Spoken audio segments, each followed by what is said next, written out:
Milliylik bu urf odatlarimizni va qadriyatlarimizni ulug'lashdir. Milliylik bu bizni birlashtiradi, vatanga bo'lgan muhabbatimizni mustahkamlaydi.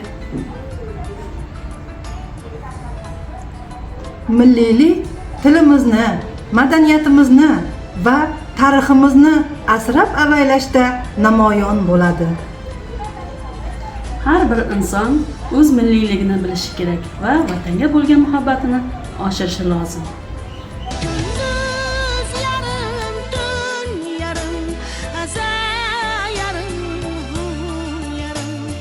Qaşlarınga usma qo'y, endi bo'ldi un yarım. La la la la la la